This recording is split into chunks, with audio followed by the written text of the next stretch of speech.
The Christmas ham may actually have its roots in ancient pagan ritual. A wild boar was supposedly the preferred sacrifice. Think of the image of a boar's head on a platter with an apple in its mouth. China takes credit for curing the first pork leg. It became popular throughout Europe when the practice of curing was learned by Europeans while trading with the Chinese. You could cook the entire ham, of course, but I prefer to cut the ham into smaller pieces. First, locate the bone, and we want to try to cut around the bone. So once you cut and you're trying to cut around the bone, think you've done it. Now pull it apart, and there it is. There's your bone, and here's your big, beautiful chunk. It needs to be trimmed, and there's another bone here. You want to identify the ham hock, which will be up at this end. It's quite easy to find. And you'll want to cut the ham hock out. This is a lovely piece to save for cooking with split pea soup or beans, or just a wonderful thing to have around for flavoring. Place your ham chunk that you're going to be cooking, fat side up, into, I like to use these aluminum disposable pans. This will go into a preheated 350-degree oven for an hour. The glaze will be added after the first half hour of cooking. So I'll show you how to make the glaze while we do the first half hour roast on this ham. Sometimes your ham will come with a pouch of pre-made glaze. If it does, just throw it away.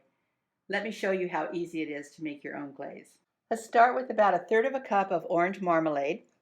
You can actually use Meyer lemon marmalade, and my recipe can be found on my food channel.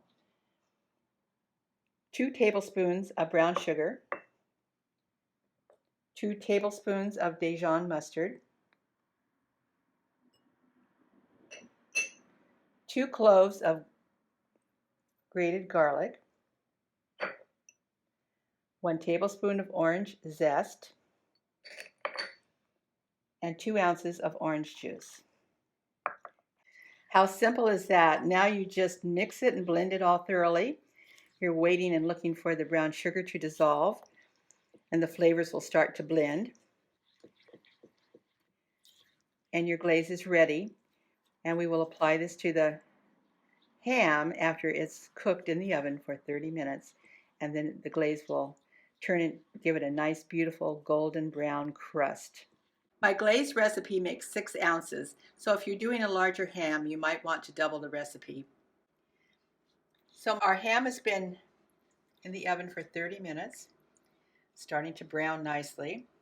If you add your glaze too soon, you will burn your glaze, so you don't want to do it until the last half hour of cooking. But give it a generous coating. I'm going to put it back in the oven for 15 minutes, and then I'm going to glaze it again. Our beautifully glazed ham is out of the oven and ready to be carved and served. As ham migrated from China to Europe and then on to England, where it was sometimes referred to as a Yule ham, it eventually found its way to America and has now become a traditional holiday favorite.